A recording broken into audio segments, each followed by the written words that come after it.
Asthma के बढ़ते हुए अटैक से क्या आपकी सांसें और आपकी उम्मीद दोनों दम तोड़ रही हैं? तो खास तौर पे ये एपिसोड आपके लिए है, क्योंकि वेदांत के इस एपिसोड में आज हम बात करेंगे अस्थमा के बारे में और अस्थमा से छुटकारा कैसे पाया जा सकता है उसके उपाय के बारे में।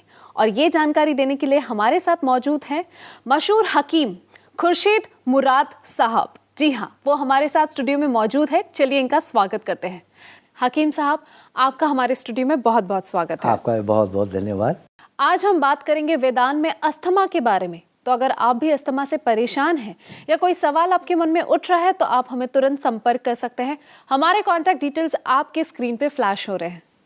सबसे पहले हकीम साहब आपसे जानना चाहेंगे कि अस्थमा या दमा होता क्या है और ये होता कैसे है? तो असल में दो तरह के अस्थमा होते हैं जी। एक तो वो होते हैं कि जो पेरेंटल होते हैं, जिनको हम हेरिडिटी कैरेक्टर कहते हैं, जिनके माँ या बाप या और उनके किसी फैमिली में से अस्थमा है तो वो आता है, उसको इनहेरिटेड कहते हैं।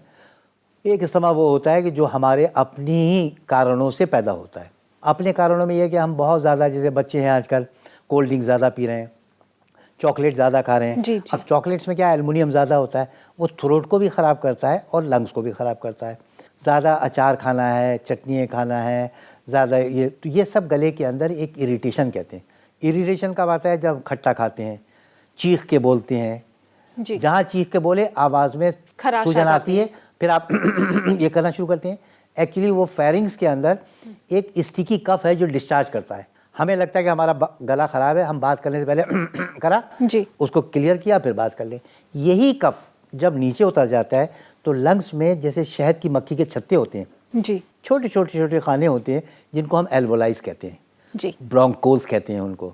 ब्रोंकोल्स में जहाँ सूजन आई उसको हम ब्रोंकाइटिस कहते हैं जी। जब ब्रोंकाइटिस ज़्यादा दिन होने लगती है तो फिर ये अस्थमा में कन्वर्ट होना शुरू हो जाती है। ये ब्रोंकोल्स सुकड़ना भी शुरू हो जाते हैं कभी कभी। अब उससे धचका लगता है, खांसी आती है, तो ये अस्थमा का एक है।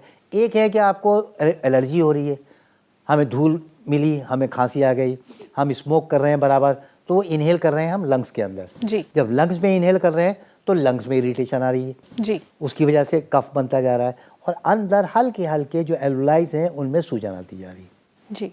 अस्थमा क्या है कि जो लंग्स हैं वो पूरी तरह से हमारे, जैसे हमने खोला तो ऑक्सीजन अंदर गई, बॉडी की जितनी कार्बन डाइऑक्साइड है वो निकलती है, हम इनहेल कर रहे हैं, एक्सपेल कर रहे हैं, इसको हम एक्सपेंशन ऑफ द लंग्स कहते हैं।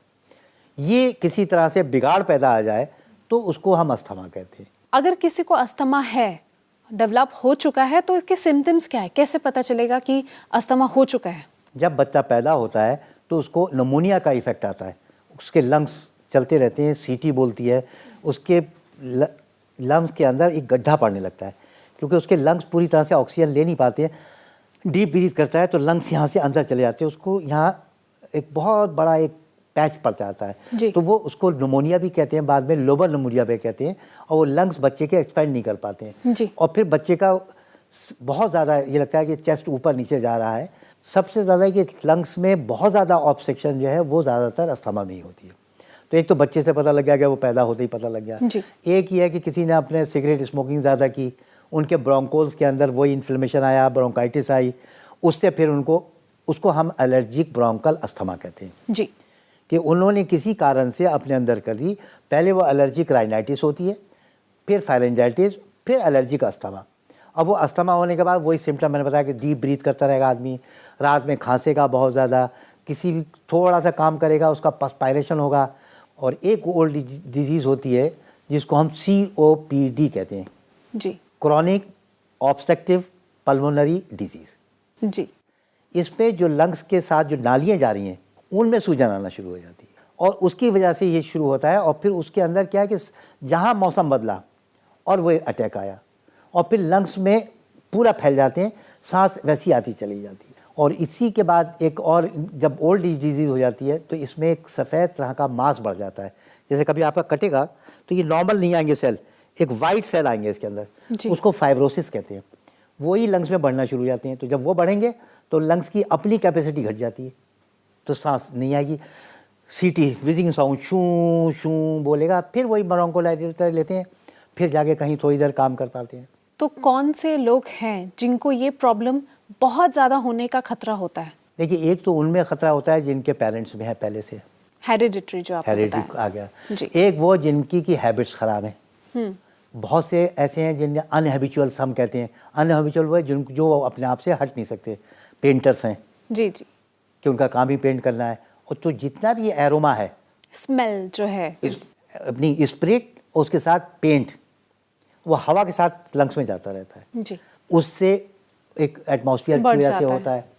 आज हम बात कर रहे हैं अस्थमा के ऊपर, तो अगर आपके भी मन में कोई सवाल आ रहा है तो आप भी हकीम साहब से पूछ सकते हैं। हमारे कॉन्टैक्ट डिटेल्स आपकी स्क्रीन पर लगातार फ्लैश हो रहे हैं। तो हकीम साहब, अगर वेदांत में कोई पेशेंट आता है जो अस्थमा अफेक्टेड है तो उसकी ट्रीटमेंट कैसे होती है? देखिए, पहले तो हम लोग ये देखते हैं कि अगर छोटी उम्र का कोई है तो उसको ट्रीटमेंट से पहले उनको ये चाहते हैं कि वो अपने थोड़ी हैबिट्स का चेंज कर लें। एक्चुअली क्या होता है कि जब बड़ी उम्र में या छोटी उम्र में भी म्यूकस ग्लैंड्स बनती रहती हैं और एक कॉबलेट सेल्स बनते रहते हैं। जी। कॉबलेट सेल्स का काम है कि वो अपने आप को एक सिक्रीशन देते रहते हैं। अगर बच्चों में ही वो कॉबलेट सेल्स को हमने किसी तरह से भी एक्सरसाइज से, उनकी हैबिट से, उनको खिलाने से ठीक कर लिया, तब तो वो है। तो ज़्यादातर लोगों बच्चों को हम ये करते हैं कि जो बच्चे बच जाएँ, वो जी। आगे अस्थमा के पेशेंट ना बने, तो उनको कहते हैं कि भाई आप सिर्फ क्या कहें, इरिटेशन ऑफ द थ्रोट ही तो रोकना है, इरिटेशन ऑफ द ब्रोंकोल्स ही तो रोकना है। तो हम लोग उनको एलिमेंट्स जिसमें विटामिन ई सबसे ज़्यादा होता है, जो हमारे शरीर में प्रतिरोधक शक्ति बढ़ाता है, हमें इम्यूनिटी पैदा करता है, मर्ज से लड़ने की ताकत पैदा करता है। अगर 3 बादाम तोड़ के वो भिगा दे, भूरा चिलंगा निकाला, पीसा और सुबह में ले लिया, तो कफ बनना ही कम हो जाता है, थ्रोट ठीक हो जाता है, और ब्रेन से जो डिस्चार्ज है वो कम हो जाता है। अब रह गया बड़ों में, जिनको इनहेरिट किए हुए हैं वो अपने माँ बाप से। ऐसा नहीं है कि इनहेरिट कर गए हैं तो 100% वो अस्थमा के पेशेंट ही होंगे। अगर वो प्रिकॉशन ले लें और अपना लाइफस्टाइल चेंज कर ले तो वो अस्थमा से बच जाएंगे, टोटली 100% क्योर हो जाएंगे। सिर्फ अपने उन चीज़ों को बचा लें। यही बादाम का सेवन करते रहें, सुबह को मॉर्निंग वॉक जाएं। मॉर्निंग वॉक में क्या होता है कि जितना हमारी सांस इनहेल करते हैं उतना लंग्स हमारे फैलते हैं। तो जो काम पफ कर रहा है वो हमारी ऑक्सीजन सुबह की हवा कर देती है, वो एक्सपेंड करेगी, वो करेगी, तो हमारे लंग्स हेल्दी होते जाएंगे। जब हेल्दी लंग्स हो जाएंगे तो कफ नहीं बनाएगा जी। और नहीं उनसे अगर उपचार है, बहुत पुराने हो गए तो उसमें एक इम्फाइसिमा हो जाता है, लंग्स में सही होने की ताकत खत्म हो जाती, फैल जाते हैं बिल्कुल। तो वो इम्फाइसिमा है, तो उसके लिए फिर हम लोगों ने काफ़ी अच्छी दवाएँ हैं वो करें। कि एलोपैथिक में तो सिर्फ दवा की है कि आपने पफ ले लिया, टायलेट कर लिया, कुछ नहीं है, रेमेडी नहीं है। ये सिर्फ सिम्प्टोमेटिक ट्रीटमेंट है कि आपने कोई चीज़ ली, फॉर ए टाइमिंग उसको कर लिया, उसके बाद फिर वहीं विक्टिम के विक्टिम रहे। हम लोगों के यहाँ जो दवाएं हैं वो उसकी लंग्स को हेल्दी करने के लिए हैं और वो टेंडेंसी उनकी ब्रेक करने की है। तो जो इमरजेंसी अभी आपको पफ की पड़ रही है वो उन दवाओं के एक थोड़े सेवन के बाद हल्के हल्के बॉडी में इतना रेजिस्टेंस और लंग्स में इतनी पावर आ जाती है कि फिर वो उस इमरजेंसी में नहीं जा पाता, फिर हल्के हल्के क्योर होता चला जाता है। और बहुत से लोग ऐसे हैं जो कि बिल्कुल नॉर्मल हैं और उनका ये अस्थमा भी वो है। सिर्फ ये है कि आपको उतना प्रॉपर ट्रीटमेंट लेना है, प्रॉपर गाइडेंस लेनी है और उसके बाद उससे आराम हो जाएगा। तो पफ जो है वो तो एक इमरजेंसी है और is not a cure, is only symptomatic treatment. तो देखा आपने कितने सिंपल तरीके से इन्होंने समझा दिया कि अस्थमा होता कैसे है और इससे बचा कैसे जा सकता है, और अगर किसी को अस्थमा हो गया है तो उसे क्या करना चाहिए। थैंक यू सो मच हकीम साहब, आपने अपना कीमती समय निकालकर हमारे स्टूडियो में आए, हमारे व्यूअर्स को इतनी सारी important information the. Thank you so much. आपका भी बहुत बहुत बहुत शुक्रिया। प्राचीन ज्ञान और विज्ञान का योगदान है वेदांत, जहां नेचुरोपैथी के जरिए अस्थमा जैसे क्रॉनिक डिजीज को भी क्योर किया जाता है। अगर आप भी संपर्क करना चाहते हैं हकीम साहब से तो आप कांटेक्ट कर सकते हैं। हकीम साहब और वेदांत की पूरी टीम आपकी मदद के लिए तत्पर है। हकीम खुर्शीद मुराद से कोई भी सवाल पूछने के लिए आप हमें संपर्क कर सकते हैं। Vedanta India 136/A civil lines, circuit house crossing, Bareilly 243001। हमारे फोन नंबर्स हैं 08881333777, 0581606337। हमारी मेल आईडी है dramid@vedantclinics.com, consult@vedantclinics.com। हमारी वेबसाइट है www.vedantclinics.com।